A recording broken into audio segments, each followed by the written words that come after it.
Welcome to the Check Your Head podcast, the podcast where notable musicians and experts share their stories and solutions for mental health and wellness. I'm your host, Fong, a music journalist and life coach for musicians, and we are in September, a month that represents a lot of what the Check Your Head podcast is about.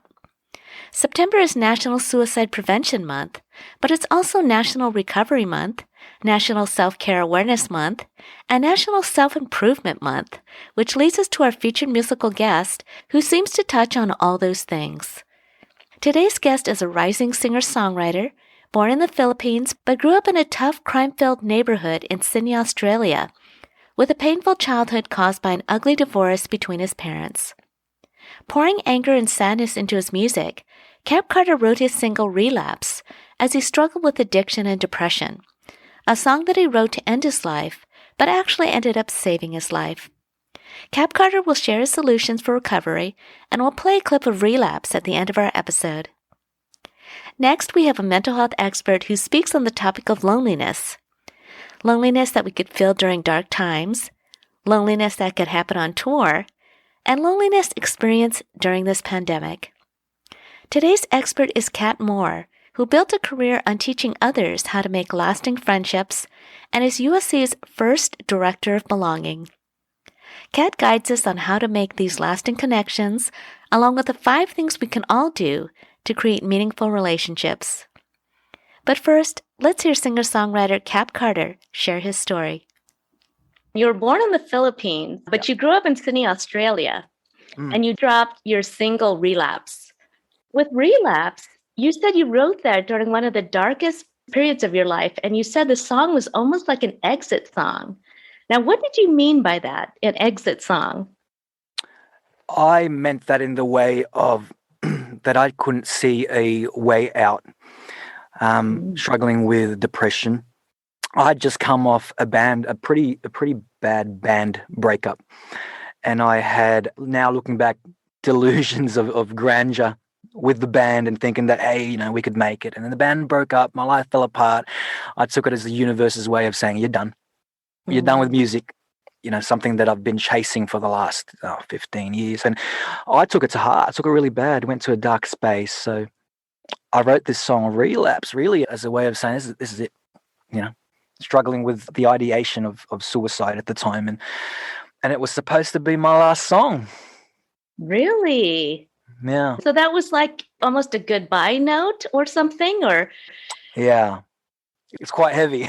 That's heavy. It's quite heavy. It's real heavy. Yeah. What was it that kept you from doing that?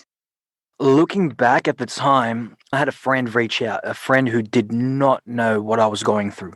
I didn't know how to tell people what was really going on inside, I just couldn't bring myself to do that. But this friend reached out, not even to check up on me. He was just like, look, do you want to record some music? I got some free studio time, and I was just like, you know what, let's do it. I got this one song. Little did he know what I was really meaning was I got this one last song. And so we recorded the song, and then we posted it up 3 years ago, and started to resonate with people. And we started to get messages. I started to get messages of people who saying that the song helped. And it was like 40,000 views overnight, which was nice as, an independent artist coming up at that time. It was nice to know that maybe that there was some sort of purpose to things happening. And I think that's what kept me, a sense of purpose. And over time, the arrows started pointing out. I think when the arrows start pointing out, when you're in such a dark headspace, you can start to see things clearer. But when the arrows start pointing out, that's when I saw a light. That's an interesting way of putting it. The arrows started to point out. It almost sounded like you were guided out, or, that there was some sort of intuitive messages that you were getting that said, you are here for a reason, and your music it's healing you, but it's healing other people because they're starting to feel and sense these emotions that are coming out. And oftentimes when you're in that place, you feel really alone.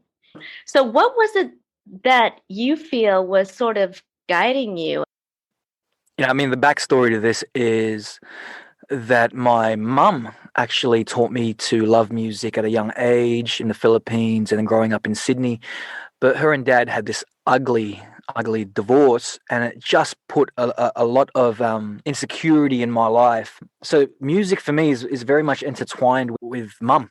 And so when mum left, that was like, there's already there's already abandonment there. But then when music left, I was just like, holy crap, what is there to live for now? So going back to the question, I feel like purpose is huge. I saw a purpose in helping people. I saw that the music was reaching and touching. We used to get really, really heavy messages. We still do. People who were struggling with their mental health and also wanted to exit. Wanted to leave. And I heard that the song was like a strong arm, that it reached out to them and hugged them. I kept me going. So that's amazing. Now, can you remember some of the messages that you got from listeners? What were they saying? Yeah, to my, it's both a strength and a weakness, I think, for me. But I'm a big empath, so I feel it strongly when someone slides into those DMs and says like, "Dude, I wanted to take my life, and then I heard your song and it gave me hope," or "I found a light along the way. I listened to all your tracks." But there's one message actually that has stood out, and this person was saying how they were struggling at the time with ideation of suicide and addiction. And me not being a mental health professional, all I did was say, "Dude, so much to live for. Go and get professional help." This person came back about 3 months later and didn't reply to my message at all. Like, that initial message. He came back 3 months later and he said, "I just wanted to let you know I took your advice. And I'm on my last day at my rehab program. I'm 180 days clean. And, I'm living my best life." And that to me, it was just like, wow, man, people really do listen. People really do, if people are looking for hope, if people are looking for some sort of light, you can be that as an artist and as a musician. So I screenshotted that, and it's just a reminder why, as a musician, I create. Well, thank you for writing that song. It's amazing, though, how words and emotion given to somebody else can help heal them. And oftentimes we're not even thinking about it when that happens. Yeah. But, you were talking about your parents when they got divorced, and you were a mere 10 years old. And oftentimes, being a child, you have a different perspective on what that could mean. And sometimes kids will take responsibility for something that really has nothing to do with them, like a divorce. Yeah. Did you have any residual feelings after your mother left? Oh, 100%. I'm still going through it as a man. I didn't understand what was going on, and I didn't understand why it was that I needed to stay with dad. So the context to this is I have 3 of us in the family. I got 2 older sisters, and my mum made the decision to leave my dad. And she left, but she wanted to keep me and wanted to take me. And my dad was saying, "No, if she's leaving this marriage and this household, then everyone stays." And I didn't understand that as a kid, but I was angry. I was angry at my father, and the story is my mum ran off with another man. And at that time, if I could go back and change things, and as a 10-year-old, I didn't know what was going on. I didn't know that, mum decided to do this. I was just like, why can't I go with mum? And that would have broke my dad's heart as well. I think, seeing his only boy, not taking his side in that matter. But I often look back and tell myself, if I could go back, I'd make sure that dad knew that I understood, or if I could go back, I'd want to hold his hand and say, "No, like, she's left the both of us. We can move on together." Because it left a real large gap between my dad and I, which I'm still trying to fix and which I'm still trying to process. So yeah, there's a lot of residue that comes with that. Yeah, that I think rubs off on my music. It does, because, musicians express those emotions through their music and their lyrics that oftentimes you might feel more comfortable singing about it versus even talking about it with a therapist or something. And, sharing that with the world really helps so many people. What I think is interesting is that you're talking about rage against your father, but I sense this closeness that you have with your mother. But it doesn't sound like you have the rage against your mother at all, even though she left. Yeah. It's really weird like that, because I've had fans actually question that and say, she left. Why do you not feel any animosity towards her? And I guess it's because over the years, so my dad was in the Navy, and not to stereotype people in the Navy at all, but he experienced a few things, and it closed him off emotionally. And growing up in his household, there was no affirmation, nothing like, I'm proud of you, you've done a good job. When you're a teenager, when you're growing up, it's just like that's all you crave for. You want to know that you can be validated by your parents. And I didn't have that. But my mum, even though she left, was so constant through the years, on a message, on a phone call. And it tells you that at that age, that was all I was wanting. I just needed someone to tell me that everything was going to be okay. So for the next almost 15 years of my life living with Dad, it never came. But now that I'm a man, I'm going through this whole healing, and I'm in recovery and I'm in rehab. My dad and I'm quite closer to him now, which is, the tables have turned, which is crazy, which is a crazy. It's almost like we've come full circle, Well, what was the turning point with your father? Well, I checked myself into rehab 6 months ago, and I experienced a lot of loss in life, and I was talking to my sisters, and my sisters' questions were always like, well, when are you going to patch things up with Dad? And I used to get so defensive over that. And I always asked them, well, when is he going to patch things up with me? But it's funny how sometimes pain can humble us. It's funny how pain can humble us enough to ask for help. And the one person that I asked for help from when I checked myself into rehab was my father. And something clicked. I think something clicked in him where it was just like, well, if I don't offer help, or if we don't get close now, we never will get close. And it's quite touching now that we're having dinners together and we're going fishing together. It's like I feel like he's gained his son back, and I found my father again. Even in the midst of a lot of heartache and loss in the last 6 months. So it's kind of bittersweet, but it would definitely feel like we've come full circle. I'm so glad to hear that. Well, you touched on rehab and you touched on your depression and suicidal ideation, which is really the depths of it. With the addiction, where did the addiction start, and what was it that you were addicted to? After 6 months of rehab, I'm still in rehab. I'm doing it outpatient, so it's just via Zoom. But the addiction, I realized, started with childhood trauma when Mum left. That's a great segue question, because we touched on how Mum left, but through those years, I learned how to use people and substances to escape these feelings of loneliness, to escape these feelings of purposelessness, and that's how it grew. That's how addiction grew in my life. But yeah, like what I've learned about addiction, my personal journey with addiction and recovery, is that it's an illness of escape. And that's a powerfully loaded statement, because there's two statements in one. Is that addiction, one, is an illness, and it needs to be treated professionally, and in doing so it could be managed. And then two is that it's escapism at its root.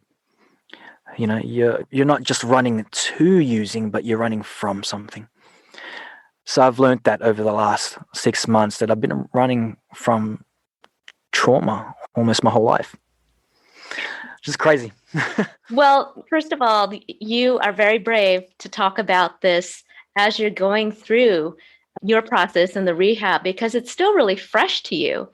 100%, yeah. Yes, but at the same time, you could really share honestly about what it is to go through that. I mean, we've had Emilio Castillo from Tower of Power on the podcast, and he was addicted. He admitted to so many different things. He said he took everything under the sun. And I think it was the alcohol that finally he thought he was just going to die from it. But Yeah. he started a 12-step program when he found one person that was as bad of an addict that he was, and they were able to get out. He said, you know what? That gave me hope. They gave me Yeah. hope that there is a door to get out. And what was yours? What was your door? What was my door? I think for me, the door to get out is wanting to see the best version of me. And again, that goes back to purpose. You know, believing that I'm here for a reason, that I'm not just dust blowing in the wind, that my life isn't just coming and going, that I can leave a mark whilst I'm here. And I'm also in a 12-step program, and one of the things I'm learning in a 12-step program is that the fullness of recovery is experienced in servitude. You know, that you understand that by serving others, by putting others before yourself, you need to give your life away, you know, like make another person's life better, you know, make something of your recovery by helping others. And that goes back to this purpose that I was talking about. You know, everything for me points to, like, there is a reason why this has happened. You know, there is a reason why you've gone down this route, you know. So the door for me is wanting to see the best version of myself and seeing to it that I live my life's purpose. You know, usually there's a situation or an event or even a thought that makes you say, you know what, I've got to go to a rehab now. Yeah. Or maybe it was against your will. What was the whole situation that finally got you into therapy? Yeah, this is a big one. Marriage breakdown, my own. Yeah, it fell apart, and I'm still going through it. That's something that I'm still trying to process. Trying to process separation and trying to process recovery is huge. Is a huge thing for me, and some days are better than others. But to wake up in the morning and not have the love of your life there anymore was tough, and it got to a point where it was just like, yeah, it got to a point where just like I needed to do something, and real quick. Was the addiction part of that whole breakdown of your relationship? 100%. 100%. Okay. Yeah. I do understand that there's a lot of things that come to play, and I understand that you don't blame the addiction. But I do believe that whilst addiction gives us a reason for acting out, it doesn't give you excuses. So I do know that there's a lot of other factors that come to play, but I can hand on my heart say that, you know, there were a lot of things that I did in active addiction that caused the breakdown of my marriage. Well, I think also when you are on a substance, whether it's alcohol or drugs or whatever it is, and you've got to the point of addiction, your behavior and your thoughts change. Yeah. And you become a person that maybe you don't recognize or your partner doesn't recognize. And that can be scary for both people, right? When you're saying things or doing things that are out of character. Yeah, definitely. And you said something about the 12-step program and about addiction, and that is running away from the actual issues and either numbing your emotions or just being distracted with something else. Yeah. And the hard part is actually going through the therapy and actually facing those demons, facing those emotions, because they're hard to deal with and they're painful. And sometimes it's hard to accept all that hurt and pain. Yeah. How did you get to that point to be able to talk about that?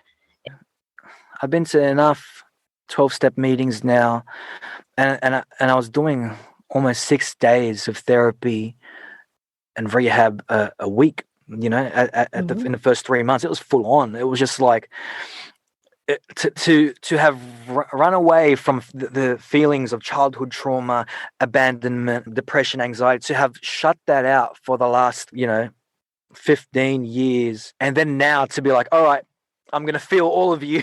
I'm gonna feel all of this. Oh, I tell you, I was a mess. I was a Mhm. mess. But I love what my therapist says. She says, you can't heal what you don't feel. Mm. What did she say? She said, you were walking around bleeding out and you didn't even know it. You're walking around bleeding out for the last 15 years and you didn't even know it because ignored you ignored everything that your soul was feeling and ran to other things. And she's like, now we can heal. And I love that. So it took a lot. There were times when it was just like, some weeks it's like, I rather not want to go. I don't want to go. And I used to have friends. I used to have friends just drive me there, like, nah, you're going. And I was like, oh man. But every time I went, it's just like you come in feeling like real heavy and just like a complete loser. You walk out like chest up, chin up. It was just like, yeah, we definitely can heal and we definitely do recover. So I'm still very much like, I acknowledge I'm still very much in the early stages. I just got to 180 days last week, which is huge for me. And, we're just taking it one day at a time. But here I am, feeling to heal. Well, it's almost like having to go through the forest, right? To get to seeing the light at the end of the tunnel. And, that takes a lot of work and a lot of bravery. So I really commend you for that. I hope you could feel that because it does take a lot of work and breaking down walls, that you've put up for so many years just as a Yeah. means of protection. But it's funny how if we don't give respect to those emotions, that they show up in different ways that are Yeah. unhealthy. And once you bring it to the light and say, I see you and I'm going to talk with you today, or however it comes out, you do feel like a lightened load, Yeah. like you let go and you've released it. Yep. So I'm really glad that that process is working for you and you have a great therapist because, that's the other thing is to find the right person to Yeah. really go through that whole, process with you and you feel comfortable with their personality and you feel like, maybe they understand you better than someone else. Yeah. No, this particular therapist, like it's a good match.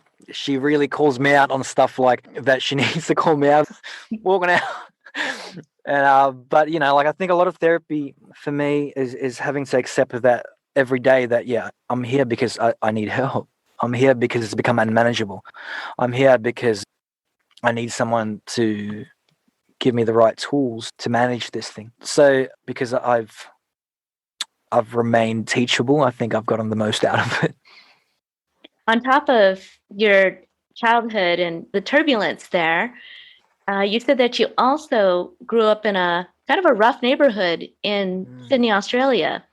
How did that affect your life as you were growing up through your teens into young adulthood?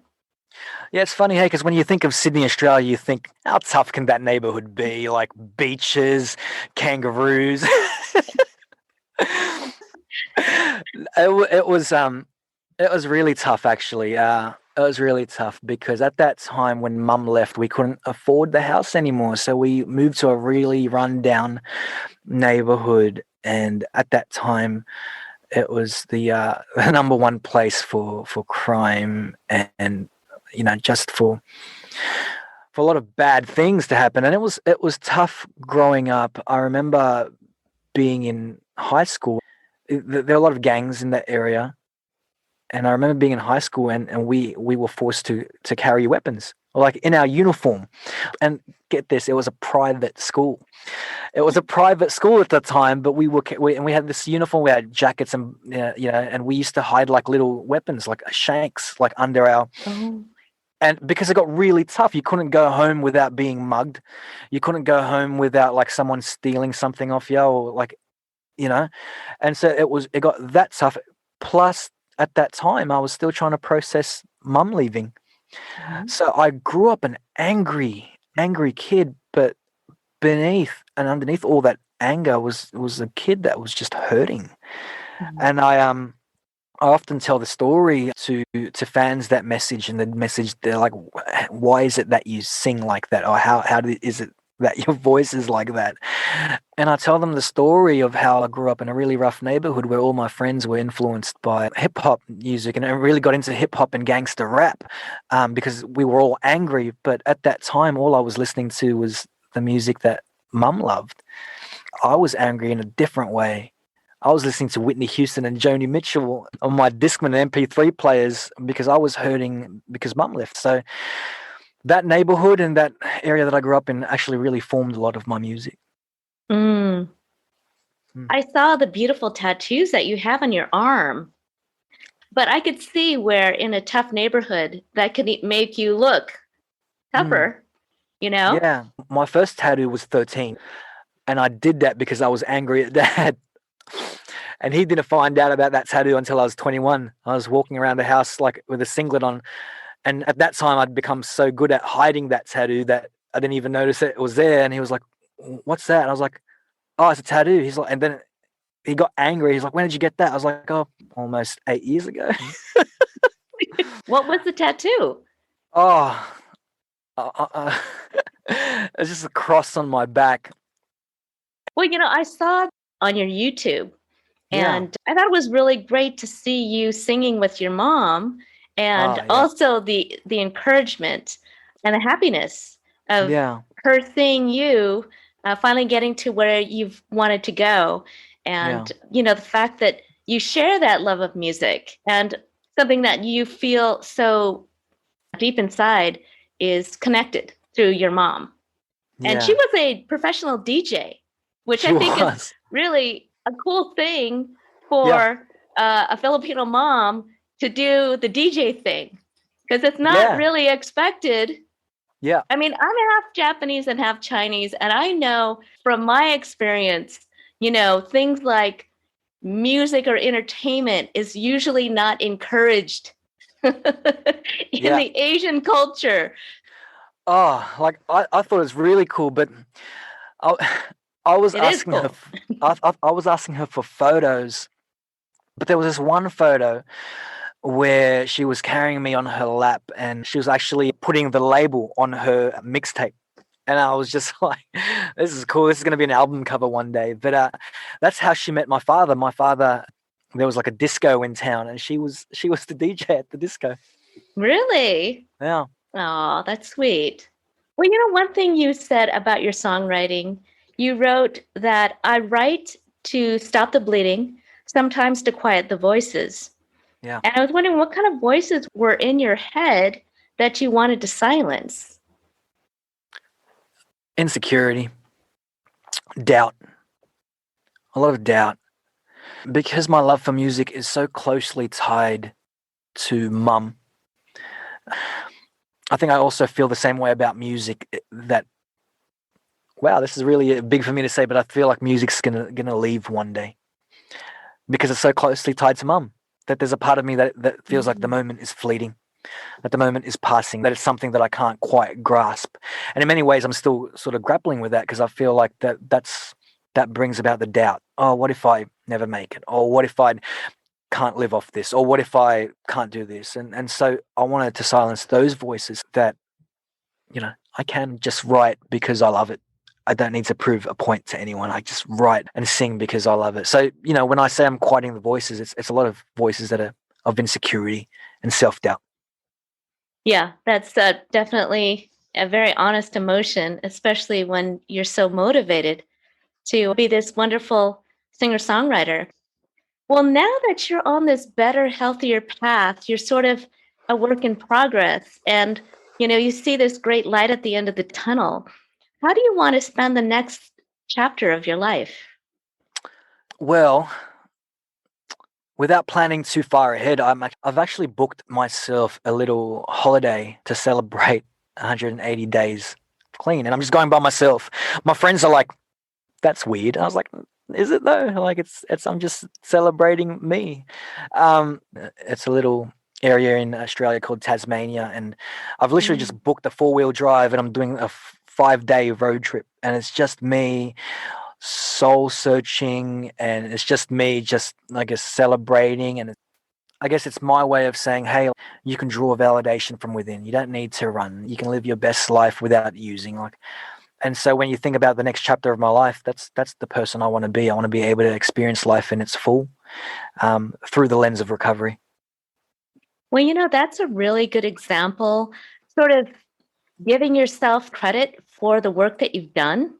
And I Yeah. think oftentimes we're so busy with our lives that we don't seem to have a problem pointing out flaws or mistakes that we've done or being hard on ourselves. People tend to do that more often than saying, you know what, I want to celebrate the fact that I'm 180 days sober. I mean, Yeah. that is a wonderful thing. And I hope you continue to do that, because that is like something that you do to keep yourself happy and content and feeling good about yourself. So I'm glad that you're doing that and taking the time off too, because, sometimes overworking can be an issue, especially as a musician, because you love it so much that sometimes you don't want to stray away from it. You keep going and going, and that, sometimes can lead to burnout. I agree. Yeah, I agree. I was telling my manager, I was just like, I'm actually looking forward to not hearing from you guys in a while. In the most loving way, obviously. I agree. There's power in celebrating. Full stop. Celebrate all the victories, no matter how big, no matter how small. Celebrate all of them. And you are exactly right when you say it's so easy to spot out all the flaws, and my brain is like that. Like, I have the sort of brain where it's like I can get 100 compliments about my music, and if there's one negative comment, my brain's like, boom, that's the negative comment. That's all we're thinking about today. So it's quite huge actually to flip that and say, now I'm going to focus on all the good, and I'm going to celebrate on all the good. Mm-hmm. We focus a lot on solutions on the podcast, because I feel like it's one thing to share your story, but it's also really important to know what worked for you. You talked about therapy. Would like to say about what you've learned in therapy, or maybe even what you've learned about yourself? Yeah. One of the biggest takeaways is that routine is everything. There's a saying in my 12-step meeting, and the saying is, show me your routine and I'll show you your recovery. It's huge. So we're big on routine, and for me, meditation is a large part of my routine. I'm big on that, especially as a recovering addict. We talked about escapism, but meditation puts you in the now, makes you self-aware, makes you aware of your thoughts, grounds you. And for me, it's been so healing. I use an app as a self-guided meditation, and it's really done wonders for me, because it's allowed me to feel. Yeah. So that's huge. And then, like, a good exercise routine, like is vital, I think. Well, that's important to bring up, because musicians and creative people, I'm going to speak for myself.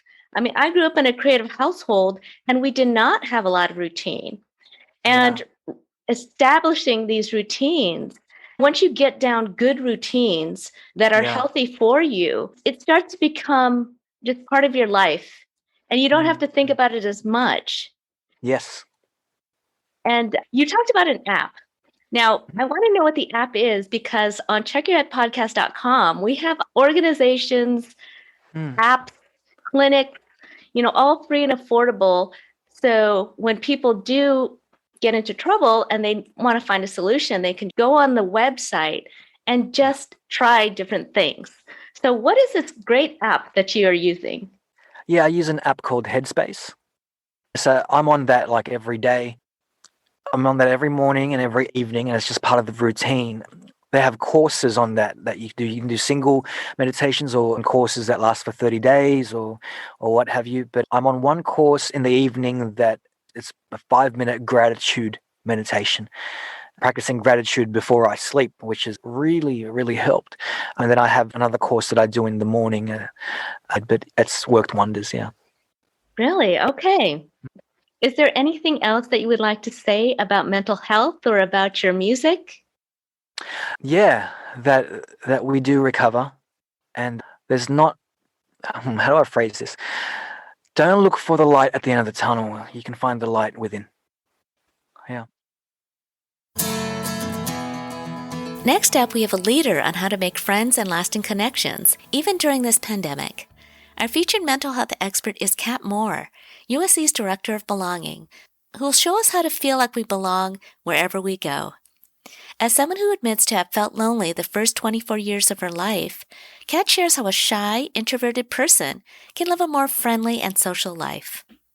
Kat also explains the acronym CLICK and the 5 components to make real, authentic relationships with others. Prior to COVID, it was over half of the population was experiencing loneliness. And for the first time, the younger generation was more lonely than any other. So this was even before COVID, a crisis. So I like to tell people that there's no such thing as loneliness with a capital L. That everyone is experiencing. What we have is millions of lonelinesses with a lowercase l, meaning every single person experiencing loneliness is experiencing it for a host of reasons. And so it can be anything. It can be that you don't have access to a lot of different people. Maybe you live in a rural area where there's just not a lot of humans to choose from. You could have internalized a lot of negative self-esteem messages from people around you. They can make it difficult for you to think that you have anything to offer in a friendship or a relationship. And so you shut down. There's a ton of different reasons. It could be that you were never taught and modeled basic social skills.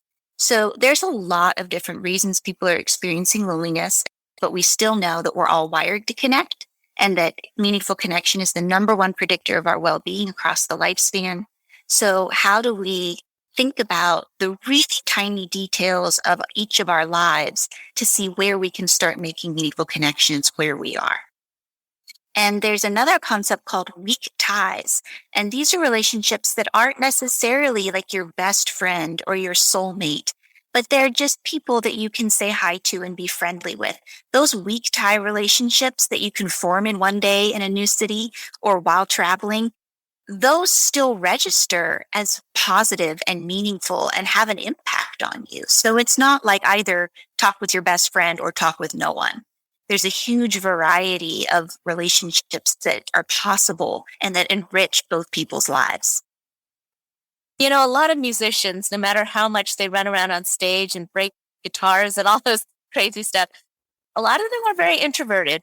What were some of the things that a shy, introverted person can do to feel more comfortable socializing? Preaching to the choir, I also am an introvert and very shy. The first thing I would say is to accept that that's part of what you're experiencing and not get down on yourself by comparing yourself to someone else who seems like they're so at ease and so extroverted or whatever it is. To just befriend that about yourself and know that there's nothing wrong with you. That's a way that you're wired. And to be kind with yourself, to ask, well, what would make me feel more comfortable? What kind of situations am I more comfortable in? So, for example, a lot of introverts are more comfortable in small group settings. And so maybe don't go to the gigantic, loud, overwhelming party. Go to the dinner party. So there can be ways that you can anticipate which scenarios are better suited to the kind of conversations or activities that you're comfortable with. Often, too, some people are very comfortable connecting by talking. Let's sit down and talk about our life. How are you doing? How are you feeling? That's overwhelming to other people. So sometimes people prefer to get to know a group or a person by doing things together. And sometimes in a small group where there's less pressure one-on-one. So you can think about, what are the things that help me feel comfortable? Do I like hiking? Do I like whatever it is? So that you can just put yourself in situations where you're most comfortable. People get a lot of anxiety about not being interesting, running out of questions. These sorts of things happens all the time. And the number one thing, give yourself some time to prepare yourself before you go into any situation. Give yourself a little pep talk and tell yourself that you have value to offer the people that you're about to interact with. Not because you're smart, not because you're talented, but because you care about them. And once you think of yourself as a gift to the other people, that you could be there to listen to someone who desperately needs to be listened to that day. it kind of shifts the dynamic from it being about someone being able to reject you, which is the basic fear going on here, right? That we're going to be rejected. If you can shift it to being like, no, I'm going to listen to these people and discover who these people are, it automatically changes the dynamic. And people are desperate to be listened to. So if you can go into situations rather than thinking about what do I have to do or not do or say or not say, and just say, I'm going to just show up and listen to people, that will pave the way. Yeah, I think that is really key because I know when I started out as a journalist, I thought, okay, I have the easy part. I get to develop the questions. The other person has to talk.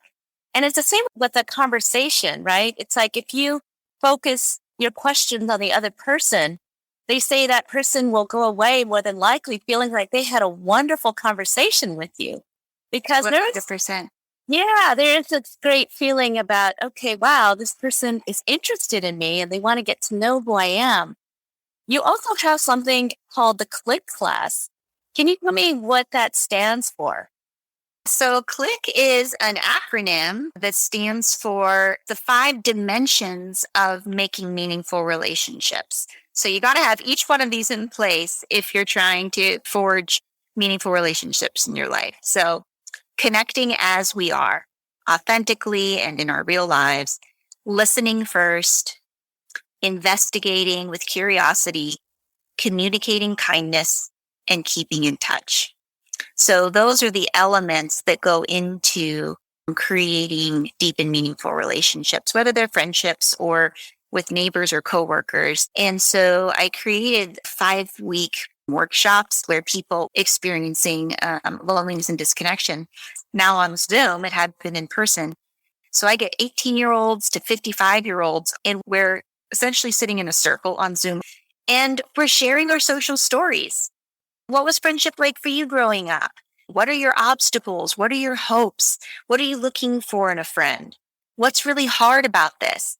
What do you want to do next? And we're practicing all kinds of skills like making eye contact, like asking open-ended questions and solving problems together. So it's designed to really empower people wherever they're at on their social journey, but giving them an experience immediately of connection and belonging so that they don't feel like they have to figure it all out on their own. I'm partnering with different organizations to adapt CLICK so that their employees can have an opportunity to find meaningful connection, especially when people are working remotely. Yeah, that's really important, to feel welcome and a sense of belonging where you work, which is such a big part of your life. I've realized that the fear of being alone is one of the most common ones, and it can affect the decisions in our life, such as staying in an abusive relationship or one that's not right for us. And what are some of the things that we have to watch out for, pitfalls, so that our loneliness doesn't create bad decisions in our life? The need to feel like you belong somewhere and to someone is the deepest need that we have. And so it makes sense that if that's not in place, if we're not assured of where we are and who we're tethered to, it can create absolutely crippling fear. And so that can drive us to stay in relationships or situations that we know it is not healthy, but it still feels like, well, it's better than being alone, because it can be traumatic to feel existentially alone in the world. And so one of the things that I encourage people to do is to think really kind of zoom out from whatever the relationship you're in and know that we need to have multiple kinds of relationships that we're in. And they don't all have to be super best friend, intense, lifelong relationships. But if you can even have one other person that you can be investing in, a friend, someone, a barista at the coffee shop, your grandma, a neighbor, it really doesn't matter as long as the relationship is basically intact and healthy. Even having one other relationship can give you enough wiggle room to not feel like you're trapped, like all of your eggs are in one basket, because that can just be an almost impossible situation to find yourself in. So I just really encourage people to think broadly and think longer term so that you don't get stuck in a situation and it turn into a crisis. So kind of the more relationships we can have, it can provide like a nest for us that if a major relationship needs to be pulled out because it's toxic, we don't feel like we're going to free fall. There's still something to catch us. And that was my experience. I was able to finally get out of the abusive situation I was in because I had been building this coffee shop network. Now, none of them were like best friend level relationships, but it was enough. They were friendly. They were consistent. They were available. And so that was enough to catch me so that I could get out of something toxic. Now, if I wouldn't have had that kind of social safety net, I don't know what would have happened. So to be creating at least one, of course, I'd recommend something like 3 to 4 anchor people that you could be investing in. Yeah, I could see where it's just important to have that support of a good circle of family and friends that you could rely on and depend on, and vice versa, right? I mean, it's definitely always a two-way relationship when you have somebody really important in your life. Years ago, I heard something called warm lines. And we all hear about crisis lines when you're really having something extreme happening in your life. You need to talk about it. But a warm line is like, I just want to talk with somebody. I just want to interact over the phone or by text or something. It's not a crisis, but it can be due to loneliness. I mean, what can you do in those cases when you're physically separated from people? Some people choose into isolated situations and some people have them thrust upon us. And I think all of us have experienced some version of isolation that was unwanted, during COVID. And it can create empathy for us for people who are incarcerated, people who are in retirement homes who can't have access to as many people. So one of the things to think about, you have to develop the skills of focusing your mental energy, focusing your thought life. And there's a lot that can be done with mindfulness practices, for example, to start to pay attention to your breath and start to pay attention to your thoughts and your emotions and to start becoming aware of what you're experiencing so that you can start focusing your thought life in certain directions. One of the most amazing examples of this is the author Viktor Frankl, who was in a concentration camp, and he wrote a whole book called Man's Search for Meaning, and talking about the power that we still have that no one can take away from us, which is our power to choose what we're going to think about. And so he would hold forth in his mind visions of what he wanted to do and become with his life after he got out. And that's one of the things that gave him motivation to keep living and to keep thriving despite really the most horrific conditions that we can imagine. So I think starting with your breath, starting with if you have a way to journal, a way to still create, right? You can compose in your mind the melodies. There's certain things that can't be taken away from you, and being able to focus on those in those periods can be really life-saving. It almost sounds like, not only these creative projects that you could have in your head and talking to yourself in your head, it's almost like having to build a better relationship with yourself, because that's pretty much what you have. And I've heard that monks and people that are in these situations, that what they thought about and what they did in solitary confinement really helped save them. Solitude and silence are two spiritual practices or disciplines that almost every world religion or culture has had some familiarity with, where those are chosen into. The experience of loneliness is when you feel like your social needs aren't being met. But in solitude, that's something we can choose into as a practice that actually helps us collect ourselves, collect our thoughts, collect what our values are, collect our experiences, so that we can be more integrated as a person and understand our motives and our dreams. And it can be a very healthy thing to have that space. And then out of that space, we're more equipped to go into community and go into relationships more integrated. So if there's ways that we can understand even COVID as a very extended period of solitude, that can give us some sense of empowerment. Like, oh, I might never get this kind of opportunity again in my lifetime to have this much solitude. How can I use it to my benefit? And I've had a lot of students choose to take it that way and have seen incredible personal growth, self-discovery come out of this period, even though, yes, they still miss their friends. Yes, they want to still go and hang out and go to concerts and all the things, but we can lean into a more ancient framework of solitude being incredibly helpful for our own relationship with ourselves, befriending ourselves, and knowing that that's also going to equip us to be a better friend in our relationships as well. A big thank you to our musical guest, Cap Carter, and our mental health expert, Cap Moore.